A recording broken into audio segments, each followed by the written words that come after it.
The Assembly is now in session. Assemblymember Holden notices the absence of a quorum. The sergeants at arms will prepare the chamber and bring in the absent members.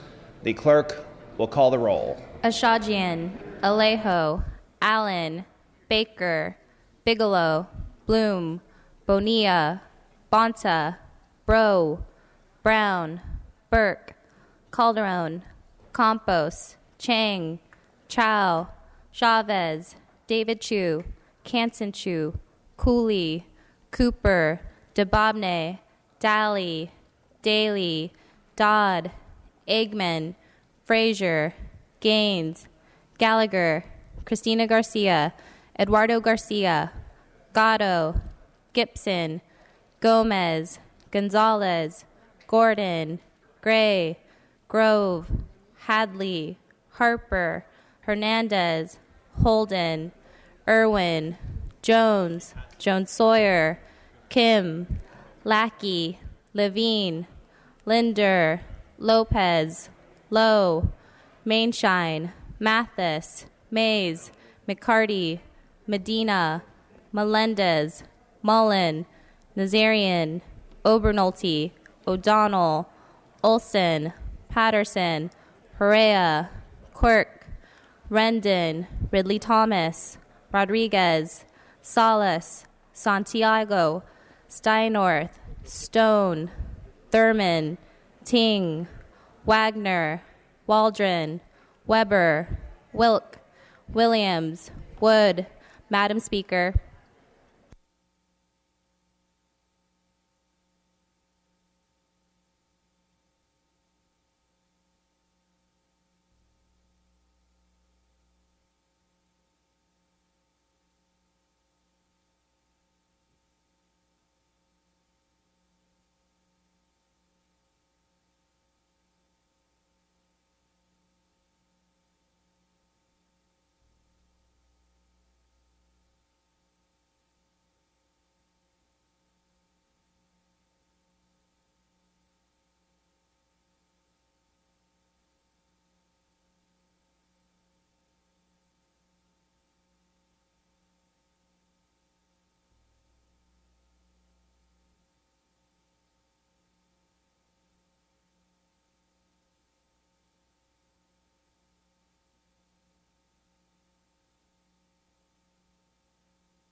Members, a quorum is present. A quorum is present in the chamber. We ask our guests and visitors in the rear of the chamber and in the gallery to please stand for the prayer. The day's prayer will be offered by our Assembly Chaplain, Father Constantine Papadimos. Father Papadimos. Thank you. Good morning. Let us pray. Lord, one of the necessary tasks for a gardener is to pull weeds. It might seem like an insignificant task, but if not tended to, the weeds can overtake the garden. In the same way, when someone criticizes us unfairly, they are actually trying to plant seeds of destruction in our soul. Lord, help us to uproot those seeds by being disciplined in our thoughts. Help us to dwell on the seeds of goodness you have planted in us, and to uproot every negative word spoken over us. For the goodness of your truth endures forever. Amen. Thank you, Father. We ask our guests and visitors to remain standing and join us for the flag salute. Please join Assemblymember Joan Sawyer as he leads us in the pledge. Mr. Joan Sawyer. Put your right hand over your heart. Ready, begin. I pledge allegiance to the flag of the United States of America and to the republic for which it stands, one nation, under God, indivisible, with liberty and justice for all. You may be seated. Reading of the previous day's journal. Assembly Chamber, Sacramento, Wednesday, May 27, 2015. The Assembly met at 7 a.m. Honorable Richard S. Gordon, Assemblymember, 24th District, presiding. Chief Clerk E. Dotson Wilson at the desk. Reading Clerk Kathleen M. Lewis reading. The following were placed upon the morning roll call: Ashajian, Alejo, Allen, Baker, Bigelow, Bonilla, Bonta, Bro, Brown, Burke, Calderon, Campos, Chang, Chow, Chu, Cooley, Cooper, DeBobne, Daly, Daly, Mr. Dodd. Holden moves and Ms. Waldron seconds that the reading of the previous day's journal be dispensed with. Presentations of petitions, there are none. Introduction and reference of bills will be deferred. Reports of committees will be deemed read and amendments deemed adopted. Messages from the governor, there are none. Messages from the Senate, there are none. Motions and resolutions, absences for the day, there are no absences. Mr. Holden, you are recognized for your procedural motion, sir. Thank you, Mr. Speaker. I request unanimous consent to suspend Assembly Rule 118 and allow Assemblymember Gaines to have guests and photographers on the floor today. Without objection, the request is granted. At the request of the author, please remove the following bills from the inactive file. File item 14, AB 710, Brown. File item 67, ACA 2, Mullen. Clerk will note. Thank you, Mr. Speaker.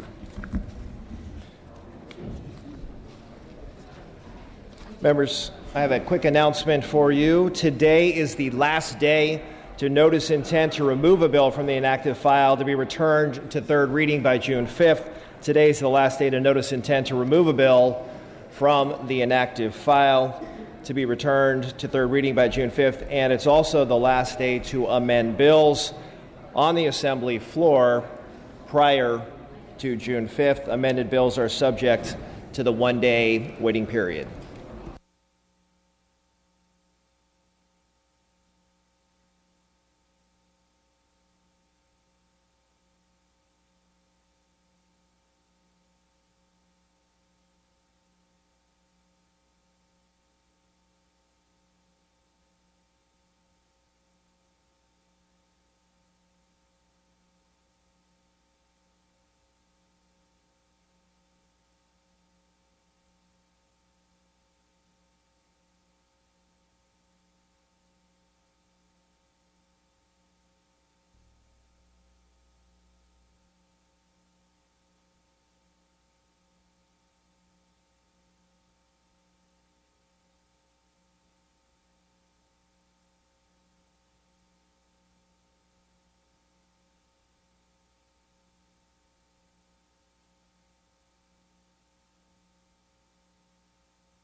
Santiago, ready then.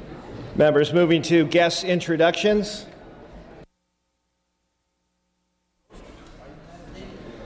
We're going to defer guest introductions until later in the session.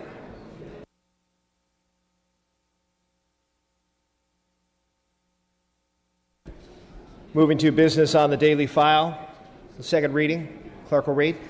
Assembly Bill 304, 615, 575, 692, 870, 20, 67, 292, 761, 827, 1025, 1201, 1330, 710, 252, 521, 266, 203, 954, 1102 with amendments, 798, and 768 with amendments.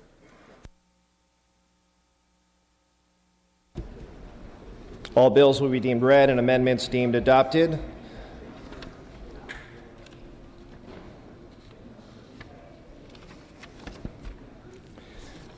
Members, moving to the file.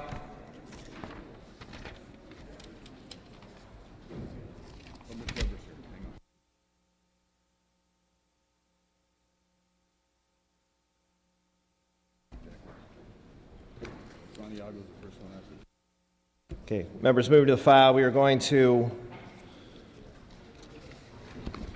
pass and retain on file items 23, 24, 25, 27, 28, 43, 85, 96, and 113. We're going to move to the top of the file. First bill we're moving to, members, this is file item 29, and that's AB 1400. Clerk will read. Assembly Bill 1400 by Assemblymember Santiago, an act relating to developmental services. Mr. Santiago, you may open. Mr. Speaker and members, AB 1400 would elevate the standard in-home respite care for persons with developmentally disabilities by clarifying that public funds are to be spent primarily on caregiving and delivery of services, not excessive administrative cost. Currently, there's no clear guidance on the proper allocation of funds for in-home respite services when contracts are directly set by DDS. This bill would ensure proper allocation of funds for services provided for some of our most vulnerable citizens. I have and will continue to work with stakeholders to address all their concerns, and I respectfully ask for an aye vote. Thank you, Mr. Santiago. Seeing no discussion or debate on this item, clerk will open the roll. All members vote who desire to vote. All members vote who desire to vote. All members vote who desire to vote. The clerk will close the roll. Tie the vote. Ayes 48, noes 3. Measure passes. File item 30 is passed and retained. Moving to file item 31. That's AB 1306. Clerk will read. Assembly Bill 1306 by Assemblymember Burke and others, an act relating to healing arts. Ms. Burke, you may open. Thank you, Mr. Speaker and members. We have nearly 1,200 certified nurse midwives practicing in California. And while most other states allowed certified nurse midwives to practice independently, we're only one of 6 states that require physician supervision. AB 1306 allows certified nurse midwives to manage a full range of primary health care services for women within their existing scope of practice. Certified nurse midwives are not asking to expand their scope of practice. This bill untethers them from physician supervision to continue to provide them the same services that they have been providing for decades. I've been working cooperatively with California Medical Association to address their concerns. The amendments we took last week got us halfway there, and the remaining amendments will be taken in the Senate. Last session, we removed physician oversight for licensed midwives. AB 1306 creates parity in the law for certified nurse midwives and with all the appropriate safeguards that consumers expect. I respectfully request your aye vote. Thank you, Ms. Burke. Seeing no discussion or debate on this item, clerk will open the roll. All members vote who desire to vote. All members vote who desire to vote. All members vote who desire to vote. Clerk will close the roll. Tie the vote. Ayes 61, no 0. Measure passes. File item 32. That's 1504, AB 1504. Clerk will read. Assembly Bill 1504 by Assemblymember Alejo and others, an act relating to elections. Mr. Alejo, you may open. Thank you, Mr. Speaker and members. I come before you to urge your support for AB 1504, which would allow an additional rural county and an urban county participate in an existing all-mail ballot elections pilot program.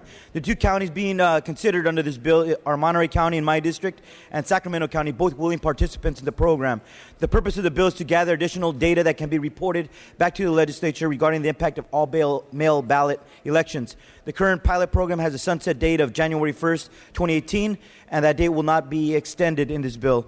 I believe the addition of these two counties will aid the current pilot program by broadening the statewide analysis. Studies show that all-mail ballot elections help increase voter participation by providing voters the convenience of automatically receiving a ballot in the mail. In recent elections, more than 80% of the voters cast their ballots by mail in some cases, but given the record low 18.3 voter turnout in that recent 2014 statewide primary, that was the lowest since 1946. California is facing a democracy crisis when it comes to civic participation of its voters, and all-mail ballot elections offer an opportunity to turn that around. I respectfully ask for an aye vote. Mr. Allen. I rise in opposition to AB 1504 for some very simple reasons. All-mail elections, regardless of which jurisdiction they're in, open the door for fraud and abuse. In 1999, Governor Gray Davis vetoed a similar bill saying many counties do not aggressively purge their voter file or duplicate names, deceased voters, or voters who have moved, thus creating an opportunity for increased error or fraud. The point is that, yes, many things have changed in the last 16 years, but many things haven't. And when we have all-mail elections, typically what this will do is decrease the polling places that are available for vote in-person voters, and also it opens the door to potential voter fraud, and these sorts of things are not exactly what we want to see with our voting population. Currently, of course, anyone who chooses can register to vote by mail and vote by mail. They can also vote in person. I believe that reducing our precinct locations, which is what this bill, I believe, would do, and also, opening the door to potential voter fraud are not things that we want to consider at this time. Mr. Ridley Thomas. Thank you, Mr. Speaker. Members, I rise in support of AB 1504 because this measure is a pilot program. There are sufficient protections. The county registrars and clerks are those who have weighed in on how it will be administered. It is a limited program, and we will have a study to measure its effect. It is partisan neutral in the sense that both parties will benefit from it, and it encourages more folks to engage in a process that has a great deal of integrity, that is a proven system, and that is gaining more and more popularity in many of the districts that we represent. With that, I would respectfully request an aye vote for AB 1504 and thank the gentleman from Salinas for bringing it forward. All debate having ceased, Mr. Alejo, you may close if you wish. Mr. Speaker, just to close, I just wanted to point out this program already exists for Yolo and San Mateo counties, and it's already proven to significantly decrease costs for those counties. Yolo County, for example, achieved a 43% reduction in costs in 2013 alone. I respectfully ask for an aye vote. Thank you, Mr. Alejo. With that, the clerk will open the roll. All members vote who desire to vote. All members vote who desire to vote. All members vote who desire to vote. Clerk will close the roll. Tally the vote. Ayes 47, noes 23. Measure passes. File item 33, that's AB 551. Clerk will read. Assembly Bill 551 by Assemblymember Nazarian, an act relating to tenancy. Mr. Nazarian. Thank you, Mr. Speaker and members. Bedbugs are a major challenge in residential multifamily housing throughout the nation. In California, several cities rank in the top 50 in terms of bedbug infestations, with, unfortunately, Los Angeles leading the pack at number 2. Due to the nature of their travel and habit, it is extremely difficult to ascertain how a bedbug infestation occurs. This leads to contentious disputes between landlords and tenants, and in some cases, the spread of infestation due to delayed treatment. AB 551 establishes procedures and protocols consistent with NIPMA, best practices for tenants and landlords to address bedbug infestations in a swift and expedient manner. This bill created various notification requirements for both landlords and tenants and requires the initiation of a bedbug management plan in the event of a bedbug infestation. AB 551 is a common sense legislation which will ensure that bedbugs are dealt with in a swift and efficient manner. And I'm glad to know that my colleague from Salinas supports it as well. I respectfully request an aye vote. Thank you. Mr. Alejo, you are recognized. Yes, Mr. Speaker, I have an itching question for the author.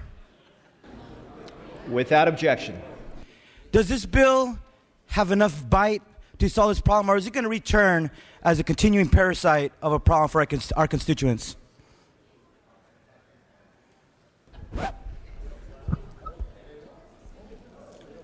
Thank you for your concern to the gentleman from Salinas. I appreciate your thoughts, and I appreciate your vote in Judiciary Committee on this bill as well, knowing how important it is to make sure that this issue is addressed swiftly and not litigated upon and settled in courts. To answer your question, I'll answer in closing, my closing. Yes, sir. You may proceed, Mr. On my own time then, Mr. Speaker, I would like to hear our author's answer on this, of how he's going to address this blood-sucking problem for our constituents, which we all know it's huge all over the state of California. But I want to applaud him for his commitment to ridding California's problem of these blood-sucking bed bugs. To my sophomore colleague from Los Angeles, you may respond. Thank you, Mr. Speaker. You know, in my first term of office, I probably would have given a response to that question. I think in my second term, I'll use a little more discretion, and I'll just say thank you for your previous support. I look forward to continuing with you on this bill. Thank you. I ask for an aye vote. With that, the clerk will open the roll. All members vote who desire to vote. All members vote who desire to vote. All members vote who desire to vote. Clerk will close the roll. Tie the vote. Ayes 55. Noes 28, measure passes. Members, we are going to move to bills authored by budget conferees. As we've done the past couple of days, we're going to take these at the front. We're going to start with Dr. Weber. We're going to start with Dr. Weber on file item 83. This is AB 340. The clerk will read.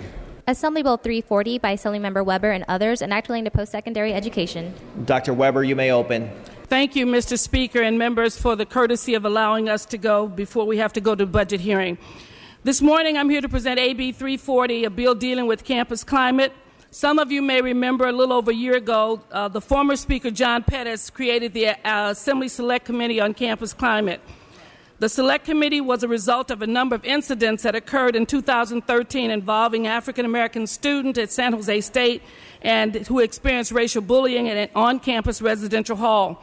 The Select Committee, that was made up of a number of you, met 4 times in 2014 throughout California on the various campuses and in different communities to talk about how we encourage a healthier campus climate. The final report was published in October 2014 with a number of recommendations. 340 takes one of these recommendations and turns it into legislation. 340 requires the Board of Governors of the California Community Colleges and the trustees of the California State University and encourages the regents of the University of California to generate a report once every biennial of the legislative session on new campus developments as impact campus climate. AB 340 also defines campus climate as a measure of the individual's experience within a learning environment, specifically focusing on the current attitudes, practices, policies, and behavior of campus life that impact the success and retention of all members of a campus climate, a campus community. By requiring a report on recent developments on campus climate, the 3 segments of higher education would help keep policymakers informed about new and ongoing endeavors and developments in regards to campus climate. Members, throughout the Select Committee hearing in 2014, we discovered a school's campus climate varies from campus to campus within a segment. AB 340 is the first step for a comprehensive approach to communicate best practices for resolving the existing campus climate issues. AB 340 received bipartisan support in Higher Education Committee, and I respectfully ask your aye vote. Mr. Allen. Question to the author. Without objection. Just wanted to confirm that in this report on campus climate, we would also detail incidents of anti-Semitism. Yes, all of those items are covered in the report. It's just not racial issues. It's any issues that also deals with women, sexual harassment. The campus climate came into existence because of an incident that happened at San Jose State. But during the hearings, we heard from all the different communities, whether they were religious, whether there were gender issues. All of them were heard during the hearing, and the report would basically include all that information. Thank you very much. Mr. Ridley Thomas, you're recognized. Yes, Mr. Speaker and colleagues, I rise in support of AB 340 and thank the gentlewoman from San Diego for bringing it forward as one who represents two segments of the public higher education system in California. It's extremely important that we examine campus climate. And to the gentleman from Orange County's point, there's a significant concern about anti-Semitism on the campuses of some of our public institutions. And we know about the issues with respect to racial minorities and their place and their space and their protection, as well as other protected classes. So thank you for advancing this and not letting the issue die. We know that if not for our work here, some of these issues would come under the rug, and later in this summer we would see some blow up and tension, and we would be back here forced to deal with the tough issues. But this is a smart measure. It encourages discourse and intellectual research, and it will inform public policy. So thank you to the gentlelady, and I would respectfully request an aye vote on AB 340. All debate having ceased, Ms. Weber, Dr. Weber, you may close. Yes, members, I respectfully ask for your aye vote on this matter, and it does cover all of those issues, and it's a very important issue in all of our campuses and our communities. I respectfully ask for an aye vote. With that, clerk will open the roll. All members vote who desire to vote. All members vote who desire to vote. All members vote who desire to vote. The clerk will close the roll and tally the vote. Ayes 55, noes 14.